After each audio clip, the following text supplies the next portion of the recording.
होता है, इसलिए वो हमारी आंखों को खोलता है। वो चाहता है कि हम उसके प्लान्स का, उसकी योजनाओं का हिस्सा बने, इसीलिए वो हमें जगाता है। और उस परमेश्वर पिता का हम धन्यवाद करना कभी न छोड़िए। अपने मुखों को खोल के धन्यवाद करना बंद मत कीजिए, क्योंकि वो आपके जीवन से कुछ बड़ी योजनाओं को चाहता है।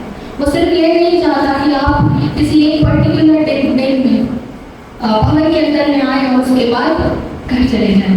हालेलुया! क्या हम सब आनंदित हैं? हम उस खुदावंद परमेश्वर का धन्यवाद एक बार जोर से कर सकते हैं। हालेलुया! हालेलुया! हालेलुया! बोलिए प्रभु यीशु मसीह की जय। बोलिए प्रभु यीशु मसीह की जय। वो फिर से आने वाला, वो फिर से आने वाला, आप और मैं उसके साथ गाने वाले हैं। आमीन। हम सिर्फ इतना कह के ना रोके कि वो फिर से आने वाला है, वो फिर से आने वाला है। वो तो आएगा, हमारा जाना जरूरी है। अगर वो आया और चला गया और हम लगाए तो फिर हमारे नारे लगाने का क्या मतलब, कोई क्या लाभ हुआ, है ना? Praise the Lord. हम उस परमेश्वर पिता का धन्यवाद करते हैं। अभी जब यहाँ पर वर्शिप हुई और हमने गवाहियों को सुना, हमने प्रार्थनाओं को सुना, क्या हमने परमेश्वर की प्रेजेंस को महसूस किया? कितनों ने महसूस किया? हमने से हर एक ने महसूस किया। मैं आपको कहना चाहती हूँ, यदि महसूस नहीं भी किया तो भी वो यहाँ था, तो भी वो यहाँ है ना? क्योंकि वो अपने वाले का पक्का परमेश्वर है। वो आपसे मुझसे क्या कहता है? जहाँ 2 या 3 उस परमेश्वर के नाम से इकट्ठा होते हैं, वहाँ वो होता है। हम उसे फील करें या ना करें, वो यहाँ है। इसलिए हम अपने हृदय को फाड़ के प्रार्थना करें, परमेश्वर मुझे पता है कि तू अपने वादे को रखने वाला परमेश्वर है, तू अपने वादे को पूरा करने वाला परमेश्वर है और तू इस स्थान पर है। अब ये होने दे कि मैं तुझे महसूस कर सकता। हालेलुया! उस परमेश्वर ने हमारे लिए अनुग्रह किया है। यहोवा परमेश्वर को किसी ने नहीं देखा था, लेकिन हमने परमेश्वर को उसकी बड़ी महिमा के साथ कहाँ देखा? यीशु मसीह। वो इस जगत में आया क्योंकि मनुष्य बन के इसलिए आया कि हम उसे देख सकें, क्योंकि परमेश्वर को खुली आंखों से कोई नहीं देख सकता। वो इतना पवित्र है कि उसकी पवित्रता के सामने कोई भी ठहर नहीं सकता। आग के सामने कोई ठहर नहीं सकता। वो जलने वाली, भस्म करने वाली आग है। यीशु मसीह मनुष्य बन के आपके और मेरे बीच आया कि आप और मैं उसके कारण से उस परमेश्वर को जिसे कभी किसी ने नहीं देखा था, हम यीशु मसीह के द्वारा से हम अपने परमेश्वर से मेल मिलाप कर सकते हैं। हालेलुया! हम उस खुदावंद का धन्यवाद करते हैं। जब हम गवाहियों की बात करते हैं, हम आश्चर्य कर्मों की बात करते हैं, तो बहुत सारे लोग कई बार कुछ कहते नहीं, अपने जीवन की गवाहियां नहीं बताते। जो चमत्कारों के जीवन में हो वो नहीं बताते। बड़े चमत्कारों का इंतजार मत कीजिए। आपके जीवन में कोई बड़ा चमत्कार नहीं हो और आप आगे नहीं आ रहे हैं, उसका इंतजार मत कीजिए। आपके जीवन में बहुत बड़ा चमत्कार ऑलरेडी हो चुका है। यीशु मसीह के नाम का आपके जीवन के साथ जुड़ जाना, उससे बड़ा चमत्कार इस पूरी सृष्टि में आपके साथ अब तक नहीं है। हालेलुया! हम उस खुदावंद की तारीफ बजा सकते हैं। आपके और मेरी हमसे नहीं जोड़ा। आपकी और मेरी कोई खूबी नहीं थी कि वो आता और आपसे कहता कि आप भाई मुझे तेरी जरूरत है। नहीं, उसकी दया, उसका प्रेम और उसकी भलाई, उसकी करुणा सदा की है। वो कभी बदलने वाला परमेश्वर नहीं है। वो खुद प्रेम है। जैसे कोई स्ट्रक्चर है, वो जिस चीज से बना होता है उसमें वो चीज होती ना, तो इसको किस तरह समझाऊंगी? जैसे जल है, उसमें से जल ही निकलेगा। उसी तरह से यीशु मसीह प्रेम है, उसमें से केवल प्रेम ही निकल सकता है। वो हमारा सच्चा और अद्भुत परमेश्वर है और उसने बढ़ के प्रेम किया। वो हमारे जीवन को बदल के रख देने वाला परमेश्वर। अब हम यीशु मसीह में पुराने जीवन को नहीं पर नए जीवन को जीते हैं। उसने हमें ये वादा किया कि अब जब तुम मसीह में हो तो तुम्हें नई सृष्टि हो, पुरानी हर एक बात बीत गई। भूल जाइए आपने जीवन में पीछे क्या किया था। मैं आपको सच में कहती हूँ, हम में से कोई भी ऐसा नहीं है जो धुल पाक और पवित्र पैदा हो। हम जन्म से जब जन्मते हैं हम पाप में होते हैं, हमारे स्वभाव के भीतर में पाप होता है।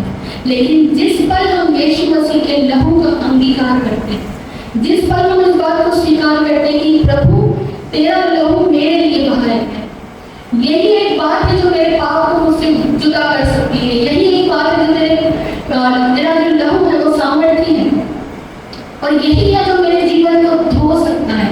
उसी घड़ी उसी समय आप प्रभु यीशु मसीह में एक नई सृष्टि हो जाते हैं।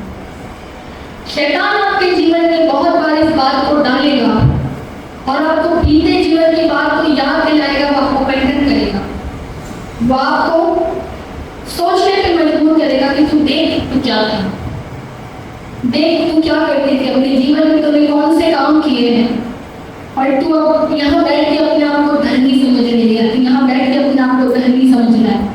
ये परमेश्वर की ओर से नहीं, ये प्रभु यीशु मसीह की ओर से नहीं। यदि हम इन विचारों को अपने जीवन में ले लेते हैं, हम अपने परमेश्वर के लहू को अपने जीवन में लेंगे।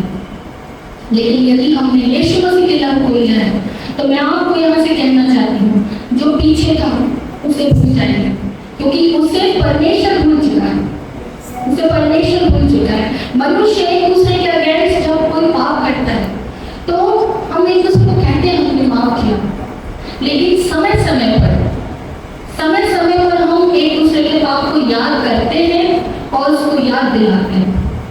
होता है ना ऐसा? हमने अपने जीवन में किसी को माफ किया भी है, तो भी कभी ना कभी कोई ना कोई समय ऐसा आता है जब हम अपने पेशेंस को छोड़ते हैं और उसको याद दिलाते हैं कि देख मैंने तुझे माफ किया, तू ये करके आया है। हमारा परमेश्वर ऐसा नहीं है। हमारा परमेश्वर हमसे कहता है कि चाहे तेरे पाप लाल रंग के हो और गवाही हो, लेकिन मैं उन्हें किस तरह के कर दूंगा, हिम के समान छेद कर दूंगा। वो हमारे पापों को न केवल माफ करता है, लेकिन वो उसे सदाकाल के लिए भूल जाता है। आपको और मुझको क्या आवश्यकता है कि हम उसके साथ चलें, हम उसके संग रहें, क्योंकि एक वही बात है जो आपको और मुझको उस पाड़ खाने वाले सिंह से बचा सकते हैं। संसार का राजा वो एक पाड़ खाने वाला सिंह, वो शेर है, वो यहूदा का शेर बबल नहीं है, वो संसार का वो शेर है जो आपको और मुझको सिर्फ और सिर्फ पाड़ खाना चाहता है। जो यीशु मसीह में है उन्हें भी, और जो यीशु मसीह में नहीं है उन्हें भी पाड़ खाने के लिए वो तैयार है। आपके और मेरे लिए प्रभु ने एक प्रोविजन किया, एक उपाय किया। वो अद्भुत युक्ति करने वाला परमेश्वर आपके और मेरे लिए उसने उपाय किया है कि हम उसके लहू की सामर्थ के भीतर रहते हैं, और वो हमें हर एक पाप से बचाता है, हर एक श्राप से बचाता है, और हमारे जीवन में मुक्ति और उद्धार को लेकर आता है। आज आपको और मुझको ऊंची ऊंची चढ़ाइयां नहीं चढ़नी पड़ती हैं उद्धार के लिए, है ना? हमें बहुत सारे जाप नहीं लगाने पड़ते हैं उद्धार के लिए, हमें बहुत सारे कष्ट अपने शरीर को नहीं देने होते उद्धार के लिए, क्योंकि ये सब कुछ मेरे परमेश्वर ने करना है। उस यीशु मसीह ने क्रूस पे अपना लहू बहा के आपके और मेरे लिए उद्धार को सेम में आपके लिए और मेरे लिए किया। हालेलुया, हमने कुछ नहीं किया है, हमने कुछ नहीं किया। हमको सिर्फ अगर करना है तो एक बात, वो उस डाकू ने की, उसने कहा कि प्रभु मैं जो अपराध की सजा पा रहा हूँ ठीक पा रहा हूँ, अंगीकार किया, अपने पश्चाताप, अपने पापों का अंगीकार करके उनसे पश्चाताप करके जब हम यीशु मसीह के साथ हो जाते हैं, वो हमारे हर जीवन की बीती बात को भूल जाता है। अपने आप को हम किसी प्रकार से दोषी अब न ठहराएं, हम किसी बात में अपने आप को बोझ से न भरें कि मेरे भीतर में ये बात है या मैंने ये किया है। जिस पल राइट नाउ, अगर इसी पल आप यीशु के चरणों में बैठ के क्षमा को मांगते हो, प्रभु मुझसे आज आने के पहले तक मेरी बात हुई है, मैं आपको कहने को माफ करने वाला परमेश्वर, वो सर्वशक्तिमान और दयालु खुदा का परमेश्वर। हम उस परमेश्वर का धन्यवाद कितनी ही बार करेंगे, क्या हम इस बात से आनंदित हो जाते हैं कि वो आपके और मेरे साथ है। वो दिख नहीं रहा है, लेकिन वो आपके और मेरे साथ यहाँ है, वो आपके और मेरे भीतर यहाँ है। हालेलुया। वचन का हम आदर करें, हम उसका धन्यवाद करें। जब आपको पता है यीशु मसीह को गतसमनी के बाग से जब पकड़वा लिया गया और उसके बाद वो महायाजकों के पास पहुंचा और महायाजकों से वो कहाँ गया? वो पिलातुस के कोर्ट में गया। वो उस समय जो पिलातुस था, वो उस समय जो सबसे मजबूत एम्पायर थी, रोमन एम्पायर, वहां का वो हकीम था, वो गवर्नर था उस जगह का, उसकी एक बड़ी पोस्ट थी। और यहूदी यीशु मसीह को उस गवर्नर के पास ले जाते हैं कि तू इसे सजा दे। और जब वो पूछताछ करता है, जब वो जांच पड़ताल करता है, तो वो जांच पड़ताल में ये नहीं पाता कि यीशु मसीह किसी भी बात में दोषी है। आप समझ रहे हो कितनी बड़ी बात है? जो एक गवर्नर जो संसार में एक बड़े पोस्ट पे रखा गया है, वो जांच पड़ताल कर रहा, वो कहता है कि मैं इसमें कोई दोष नहीं पाता। लेकिन फिर भी यहूदी क्या कहते हैं उससे कि तू इसको सजा दे। और यीशु मसीह और वो उसको दोष क्या लगाते हैं? पिलातुस उनसे पूछता है तुम किस बात में इसे दोषी पाते हो? तो वो क्या कहते हैं? ये कह रहा है कि मैं परमेश्वर का पुत्र हूं। यीशु मसीह के ऊपर दोष क्या लगाया कि ये कह रहा है कि ये परमेश्वर का पुत्र है। यही हमारे लिए इसके ऊपर दोष है। एक अन्य जाति जो प्रभु को नहीं जानता, जो परमेश्वर को नहीं जानता, वो जब उसने इस बात को सुना, वो डर गया।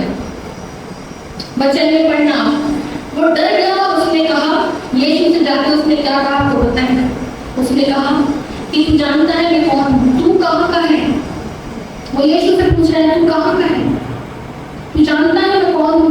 यदि मैं चाहूँ तो मैं तुझे यहाँ से जाने दे सकता हूँ, तुझे माफ कर सकता हूँ, या तुझे क्रूस पे चढ़ा सकता हूँ। यीशु का जवाब सुनेंगे? हाँ, यीशु मसीह ने कहा यदि तुझे ऊपर से न दिया जाता तो तेरा मुझ पे कोई अधिकार नहीं। यदि तुझे ऊपर से न दिया जाता तो तेरा मेरे ऊपर कोई अधिकार नहीं। हमारे जीवन में भी बहुत बार ऐसा होता है।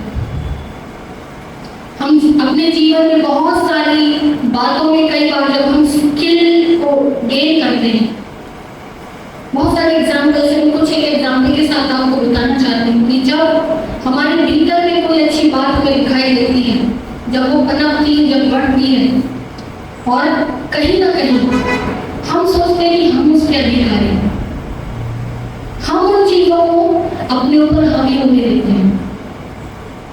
जैसे कि अभी यहाँ से हम क्वायर में गीत गा रहे थे, बजाने वाले बजा रहे हैं, गाने वाले गा रहे हैं, वचन देने वाला वचन दे रहा है, प्रार्थना करने वाला प्रार्थना कर रहा है, गवाही देने वाले गवाहियां दे रहे हैं, लेकिन हर एक बात आपको मुझे ऊपर से दी गई।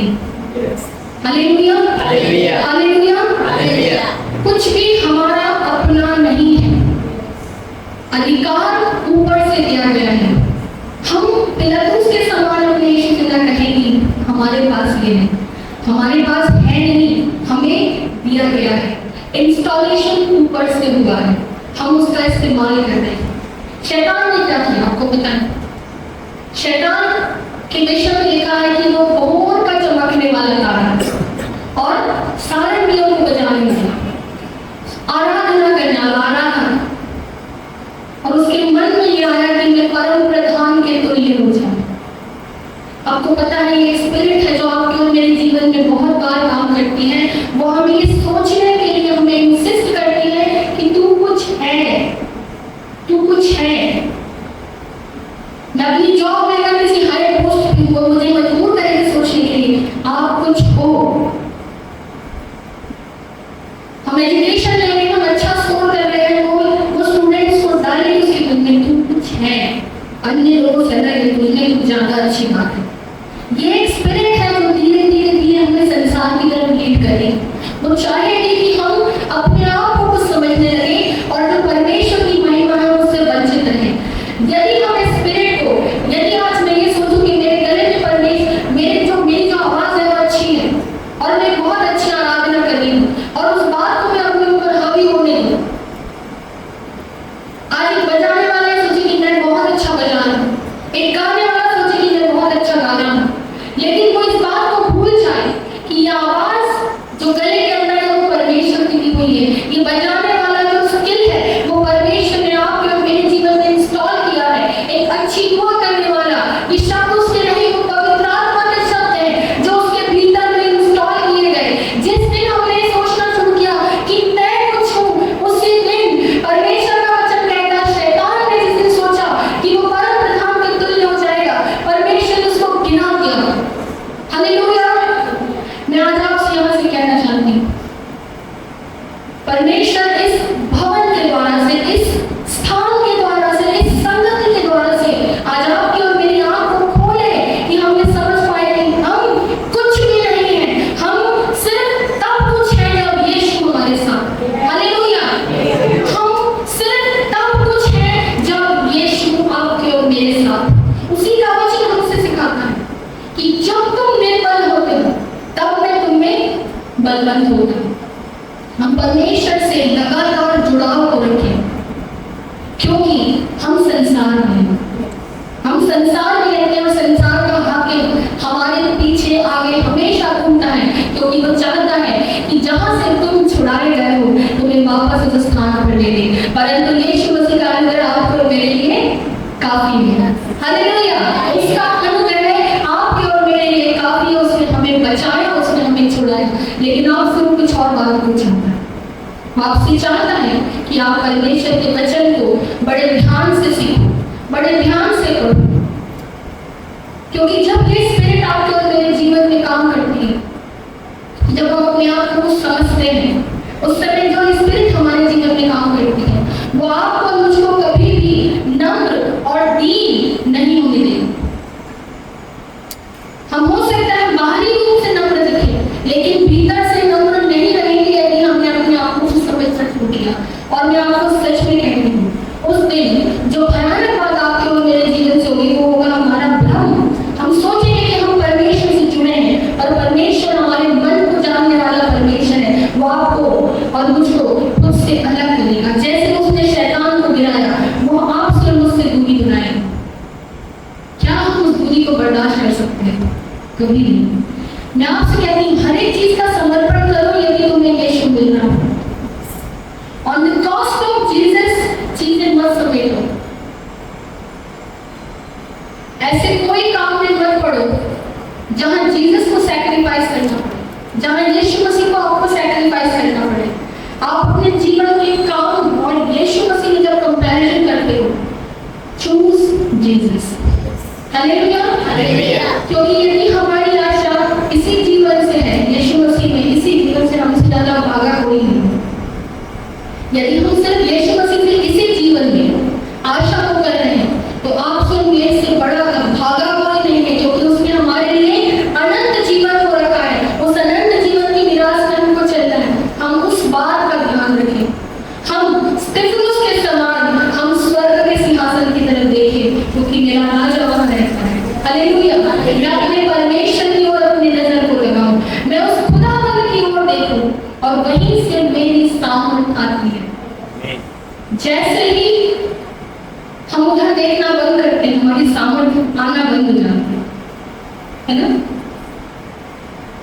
रोशनी सूरज से, मैं आपको सिंपल जो फिजिकल एग्जाम्पल उससे समझा सकती हूँ कि जब सूरज आसमान में होता है तो रोशनी संसार में होती है, और जब वो नहीं दिखता है तो अंधकार होता है। ठीक उसी तरह से जब मेरी नजर परमेश्वर के सिंहासन की ओर है, मेरी ज्योति, मेरी सामर्थ वहां से आ रही है। लेकिन जैसे ही मैंने अपनी आंखों को फेरा और संसार की ओर देखा, मेरी सामर्थ और मेरी ज्योति वहां से रुक गई।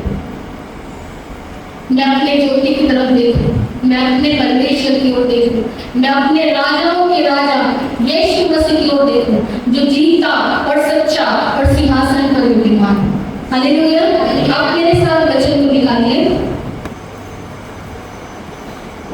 आप मेरे साथ निकालिए प्रकाशित वाक्य की पुस्तक में से उसका 16वां अध्याय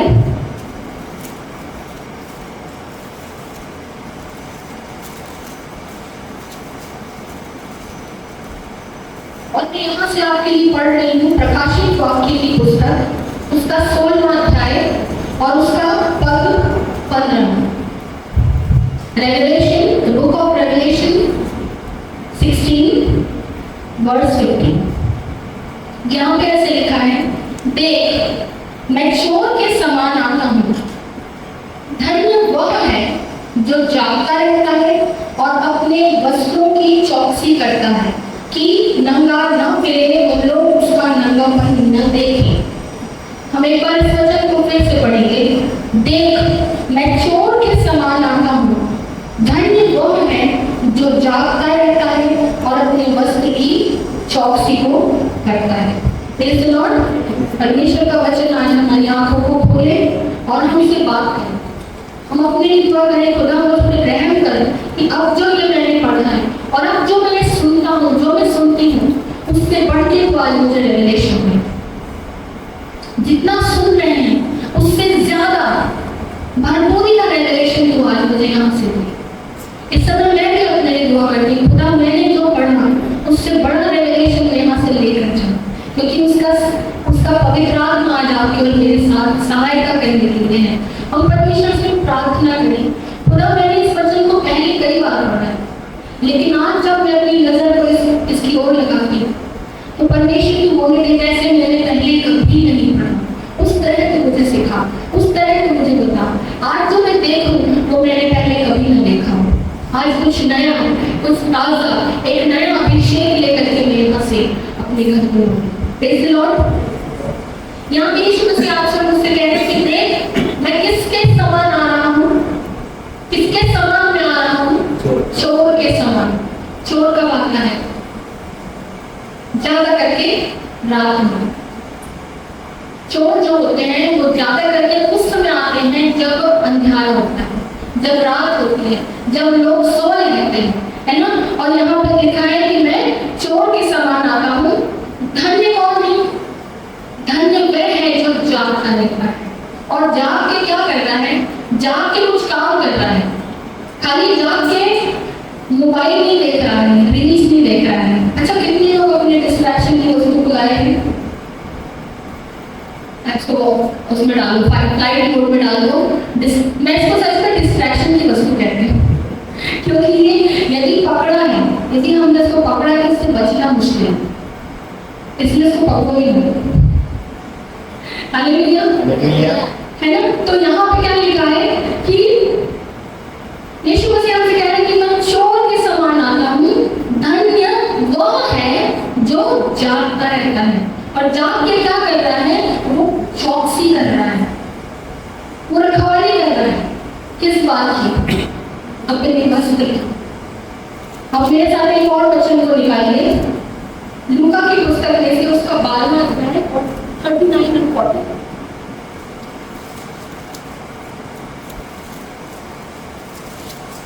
लूका की पुस्तक में से निकालेंगे उसका 12वां अध्याय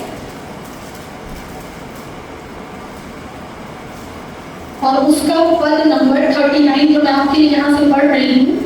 यहाँ ऐसे लिखा है, परंतु तुम यह जान रखो कि यदि घर का स्वामी जानता कि चोर किस घड़ी आएगा तो जागता रहता और अपने घर में सेंध न लगने देता।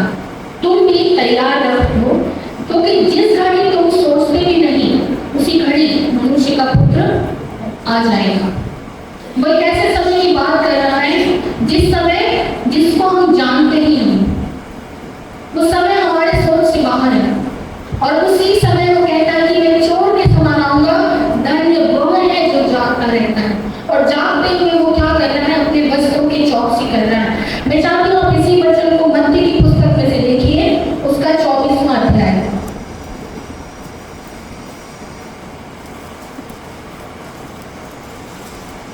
और उसका हम पद नंबर 43 और 44 पढ़ेंगे।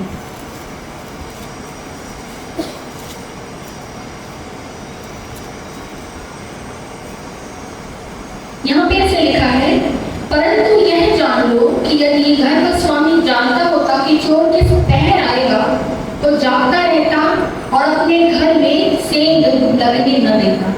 इसलिए तुम भी तैयार रहो, क्योंकि जिस घड़ी के विषय में तुम सोचते भी नहीं उसी घड़ी मनुष्य का पुत्र आ जाएगा।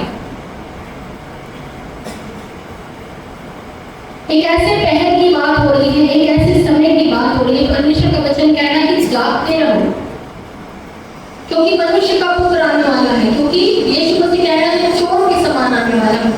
तो क्या एक विश्वासी सोए नहीं? क्या वो रात में ना सोए? क्योंकि हमने बहुत बार ऐसे समझने की कोशिश की कि रात के पहर में यीशु मसीह आ सकते हैं, लिखा है, इस घड़ी आया नहीं लिखा, लेकिन हम जब वचन में से पढ़ते तो हमें बहुत बार ऐसा यूनिक होता है कि वो रात में आ सकता है, क्योंकि चोर रात में आता है। तो क्या हम सोए ना? सोच के देखो, परमेश्वर ने कहा जागते रहो, तो क्या हम सोना बंद करें? परमेश्वर ने वचन विश्वासियों के लिए लिखा है जो उद्धार को पा चुके हैं। परमेश्वर आपसे मुझसे चाहता कि हम जागते रहें। तो प्रभु हम सोए नहीं, नींद निकालेंगे तो कैसे चलेगा? फिजिकली कमजोर होंगे। मैं आपका ध्यान एक और बात पे ले जाना चाहती हूँ। आप लूका की किताब में से निकालिए 22वां अध्याय और उसका पद नंबर 45। यहाँ कैसे लिखा है, तब वह प्रार्थना से उठा और अपने चेलों के पास आकर उन्हें उदासी के मारे सोता पाया। और परमेश्वर उनसे कहता है कि तुम 2 या 3 पहर भी मेरे साथ जाग नहीं सकते। एक ऐसा पहर, परमेश्वर के वचन में लिखा कि 2 या 3 पहर। यहाँ पे जब यीशु अपने चेलों से थोड़ा दूर गethsemane में जाके प्रार्थना करके लौटा तो देखा कि वो सो रहे थे। यहाँ लिखा उदासी के मारे सो रहे।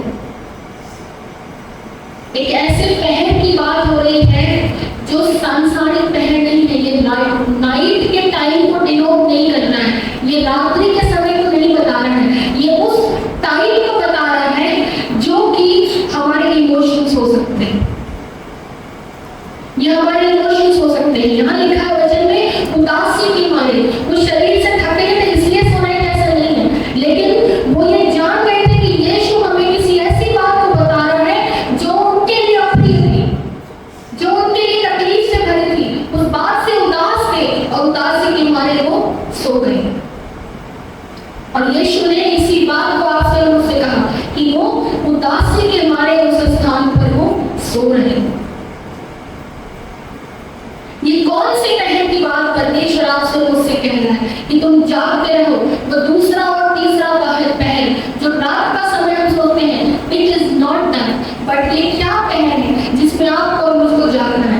ये पहर आपकी और मेरी कामयाबी का हो सकता है।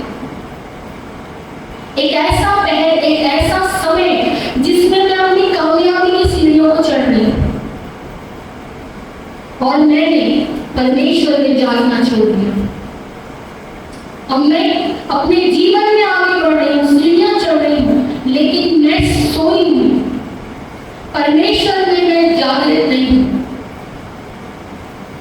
यही पहर वो हो सकता है जब मैं बहुत स्ट्रगल में हूँ, मैं तकलीफ में हूँ, मैं कष्ट में अपने जीवन को गुजार रही हूँ।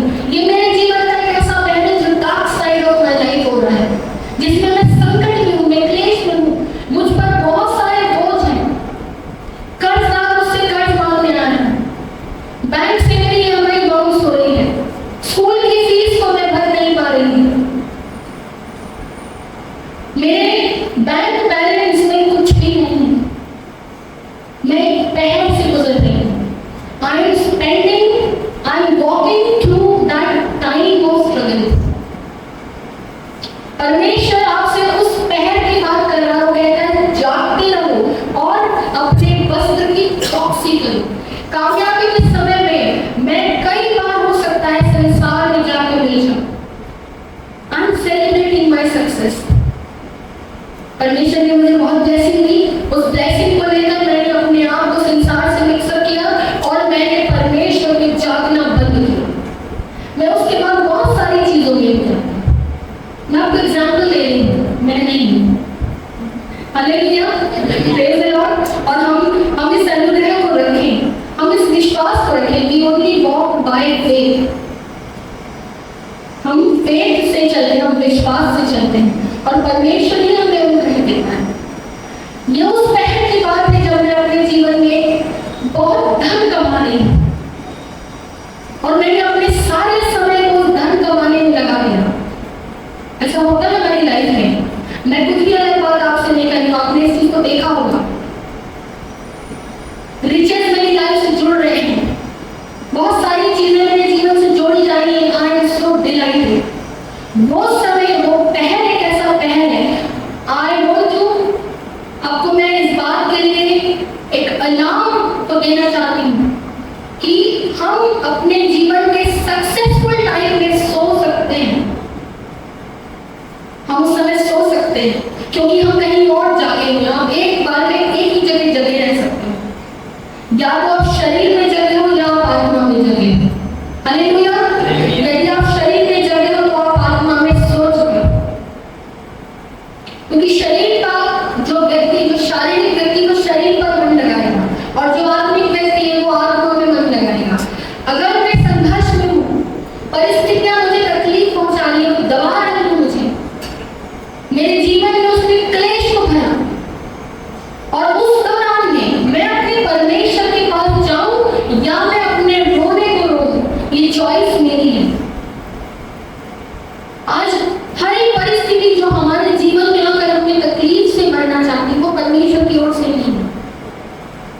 कई बार हमारी अपनी गलतियों के कारण से हम परीक्षाओं में पड़ते हैं, और कई बार वही परीक्षाएं परमेश्वर जब हमें उनमें स्थिर करता है, उसकी मजबूत हो जाती है। परमेश्वर हमारे लेवल को बढ़ा देता है, वो अपने से हमारी नजदीकी को बढ़ाता है। हम जब कहते हैं परमेश्वर के साथ हमारा लेवल बढ़ रहा है, कुछ नहीं, लेकिन परमेश्वर वहां विराजमान है, हम उसके नजदीक जा रहे हैं। जितनी परीक्षाओं से हम होके गुजरते हैं, हर एक परीक्षा हमें या तो परमेश्वर से दूर कर सकती है या उसके नजदीक कर सकती है। इसीलिए परीक्षाओं को आने दीजिए। हर एक परीक्षा आपको कहीं ना कहीं पहुंचाएगी, but you the people of God, आपके लिए प्रोविजन है, क्योंकि आप जानते हो कि यदि परीक्षा में स्थिर रहोगे, धीरज के साथ क्लेश को सह लोगे, और वो तुम्हें परमेश्वर से नजदीक करेगा। यीशु मसीह हमारा उद्धार करना, वो हमारे मेल मिलाप के लिए आया। वो जितनी जितनी परीक्षाओं से हम गुजरते हैं, वो उतना नजदीक हमें उससे ले जाता है। यहाँ पे परमेश्वर कह रहे हैं कि जागते रहो और चौकसी करो कि तुम्हारा जो वस्त्र है वो तुम्हारे पास है। अपने वस्त्र की चौकसी करो। क्यों? क्योंकि वो आने वाला है। और यहाँ पे लिखा है कि जब वो आएगा तो वो आ किस बात के लिए आए? क्या हमने प्रकाशित वाक्य को ध्यान से पढ़ा? उसमें ऐसे लिखा हुआ है कि देख मैं चोर के समान आता हूँ, दंड वह है जो जागता है तो अपने वस्त्र की चौकसी करता है कि नंगा ना फिरे। इसका मतलब है कि यीशु मसीह जब भी आएगा तो जो वस्त्र है वो ले जाएगा। हालेलुया। क्या इस बात को समझ पा रहे हो कि जो वस्त्र है, वस्त्र वो ले जाएगा। और जब कोई वस्त्र के बिना यहाँ रहा तो वो बिना वस्त्र का हो जाएगा। परमेश्वर का वचन कहता है कि वस्त्र लेने के लिए वो आ रहा है, और जितने वस्त्र की चौकसी करते होंगे वो वस्त्र के साथ जाएंगे। लेकिन जिन्होंने अपने वस्त्र की चौकसी नहीं की, परमेश्वर उनका वस्त्र ले जाएगा, वो रह जाएंगे नंगे। हालेलुया। क्या आप समझ पा रहे हो? ये गंभीर बात। मुझे नहीं पता कि मैं आपको उस तरह समझा पा रही हूँ जैसे परमेश्वर ने मुझे समझाया, लेकिन मैं आपको बताना चाहती हूँ कि वस्त्र उसने हमें दिया। हर एक जो उद्धार को पा चुका, हर एक जिसने अपने पाप को माना कि परमेश्वर मैं पापी पैदा हुआ, पर तेरे लहू से मेरा छुटकारा हुआ, उसी दिन परमेश्वर ने आपको और मुझको एक वस्त्र प्रदान किया। आप मेरे साथ एक वचन को निकालिए। लूका की पुस्तक उसका 24 और 49।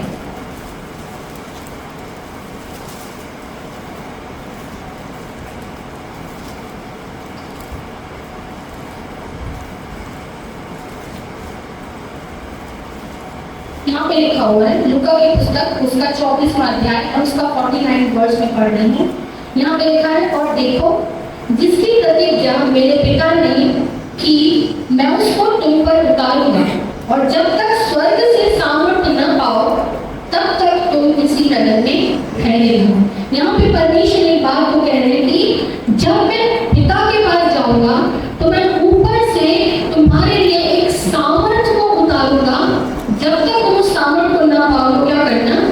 ठहर गए हो। लेकिन आपको पता है अगर कोई इसको इंग्लिश में पढ़ सकता हो, यदि किसी के पास इंग्लिश बाइबल है और वो इसको पढ़ सकता हो,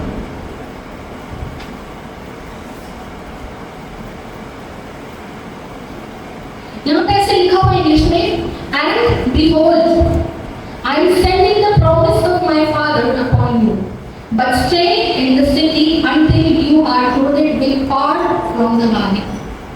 Until you are clothed, जब तक तुमको वस्त्र, लेकिन इंग्लिश में जब लिखा है तो वहां पे लिखा है clothed, तुमको पहनाया गया है। क्या ऊपर से कोई सामर्थ उतरी और तुम्हें वह सामर्थ पहनाई गई, और वो तुम्हारे लिए तुम्हारा वस्त्र ठहरी। क्या आप मेरे साथ निकालोगे गलातियों की पत्री कैसे 3:27?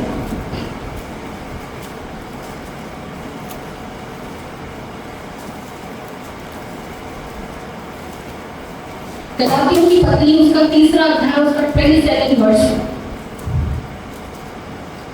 हमारे ऊपर से एक सामर्थ उतरी, और परमेश्वर के वचन में ऐसा लिखा कि वो सामर्थ न केवल हमारे ऊपर उतरी, परंतु उस सामर्थ को हमने पहना। हिंदी में लिखा है कि तुम सामर्थ पाओगे, लेकिन इंग्लिश में लिखा है यू पुट इट ऑन, तुम उसे पहनते हो। यहाँ पे गलातियों की पत्री उसका 3रा अध्याय और उसका 27 वर्ष हमसे कहता है, तुम में से जितनों ने मसीह में बपतिस्मा लिया है उन्होंने मसीह को पहन लिया है। Praise the Lord. यहाँ पे लिखा है यू पुट ऑन क्राइस्ट, तुम क्राइस्ट को क्या करते हो? You put it on, you put on Christ, तुम उसे पहन लेते हो। और क्राइस्ट हमारा वस्त्र है, पवित्र आत्मा जो सामर्थ हमारे ऊपर उतरा वो आपका और मेरा वस्त्र है। परमेश्वर का वचन कह रहा है कि मैंने तुमको उस यीशु मसीह के लहू के बहाए जाने से जो सामर्थ ऊपर से उतरी, वो पवित्र आत्मा तुम्हें वस्त्र के समान दिया गया। उस वस्त्र को तुम पहन चुके हो। हम लोग जब छोटे थे और शाम होती थी तो हमारी मम्मी हमें शाम के लिए रेडी करती थी और हम खेलने बाहर जाते थे। करते थे आप लोग ऐसा? और उसके बाद मैदानों में, आजकल तो बच्चे मोबाइल पे खेलते हैं, हम लोग मैदानों में खेलते थे, साइकिल चलाते थे, है ना, वो छोटा टायर होता था उसको मार मार के भगाते थे। ऐसे बहुत सारे खेल खेले हैं, कबड्डी खेलते थे। तो जब घर लौटते थे तो कपड़े पूरे गंदे हो जाते थे और उसके बाद ठुकाई पड़ती थी, अच्छी खासी पड़ती थी। हालेलुया। माँ ने एक वस्त्र पहनाया, वो क्या चाहती थी जब लौटे तो साफ लेकर लौटना, लेकिन ऐसा होता नहीं था। परमेश्वर ने हमें यीशु मसीह के लहू के बलिदान के कारण से एक वस्त्र पहनाया। वो वस्त्र आपके और मेरे सुरक्षा के लिए है, वो वस्त्र आपके और मेरी सहायता के लिए है, वो वस्त्र आपके और मेरे विवेक को शुद्ध करने के लिए है। उसी वस्त्र के कारण से आपका और मेरा सोच और विचार बदल गया। यदि मैं उस वस्त्र को धारण न करूं तो मेरा सोच और मेरा विचार वही पुराने जीवन का होगा। मैं आपको श्योरिटी से कह देती हूं। हम कई बार ऐसा होगा कि जब हम गिरते हैं उस समय हम जान जाते हैं कि जब मैं गिरा, पवित्र आत्मा ने आवाज दी थी, आवाज लगाई थी ये मत कर, बट मैंने क्या चुना? मैंने चुनाव किया कि मैं ये काम करूं और मैं उसी को करके गिर गया। लेकिन जब तक रैप्चर नहीं होता, जब तक यीशु का वादियों पर आना नहीं होता, वो पवित्र आत्मा आपके साथ रहेगा। How beautiful is that. हम गिर भी जाते हैं तो भी वो हमारी सहायता करता है। मैं आपको कहना चाहती हूँ वो अब भी आपके और मेरे साथ है। Yes, hallelujah. वो आपके और मेरे साथ है। उसने आप और मुझको वस्त्र पहनाए हैं। हमें क्या करना है? हमें चौकसी करनी है।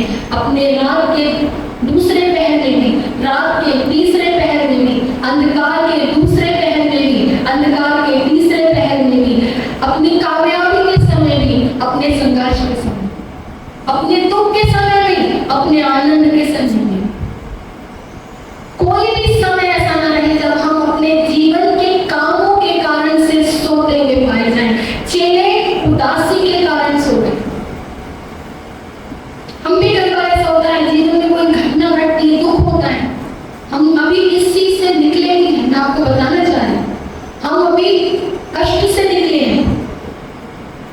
और वो क्या करता है?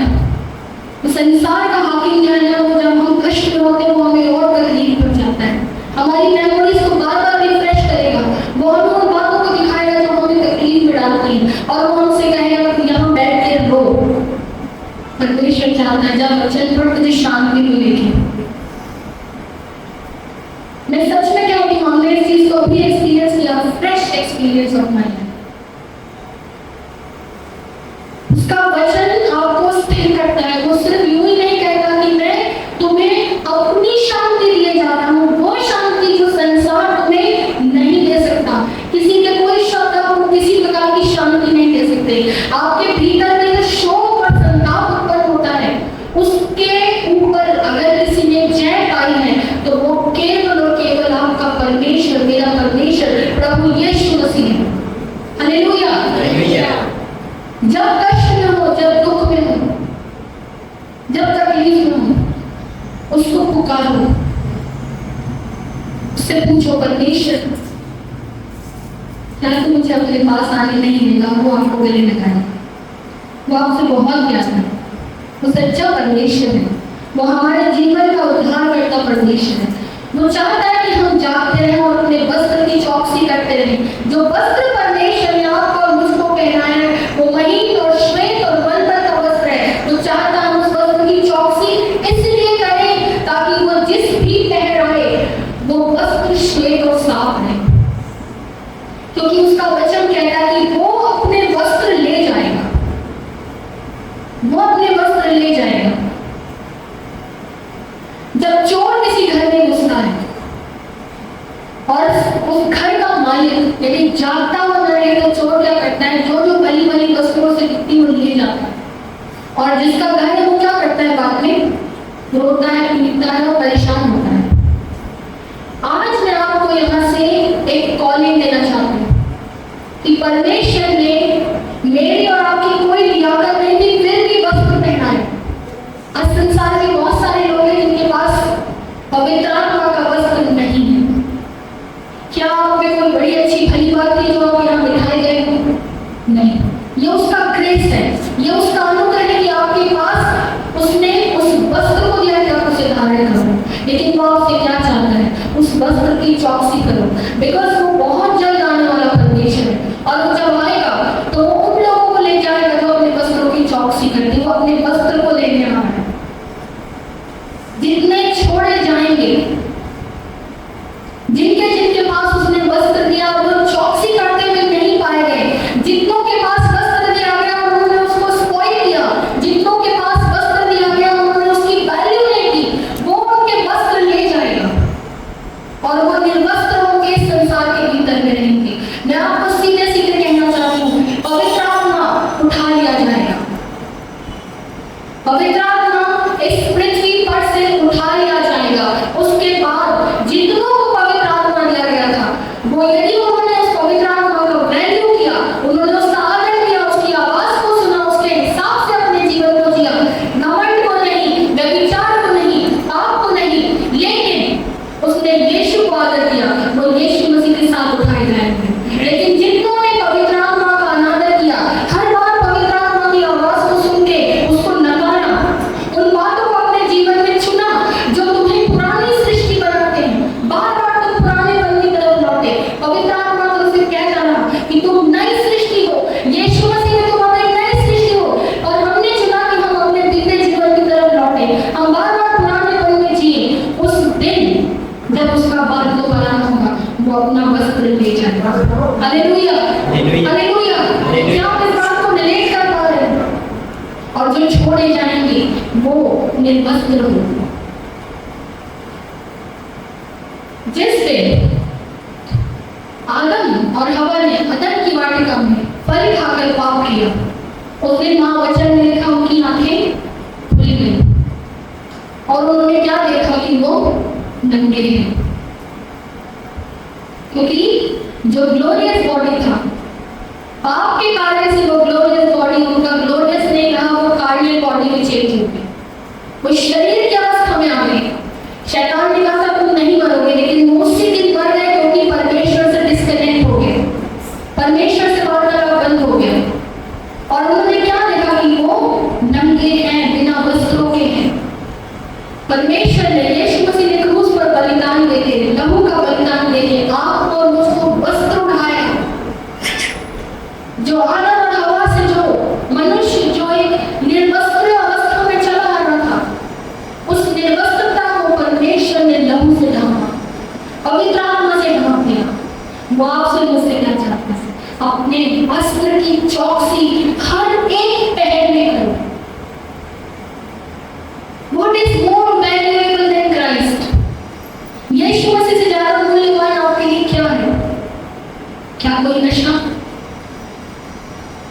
क्या ये मोबाइल,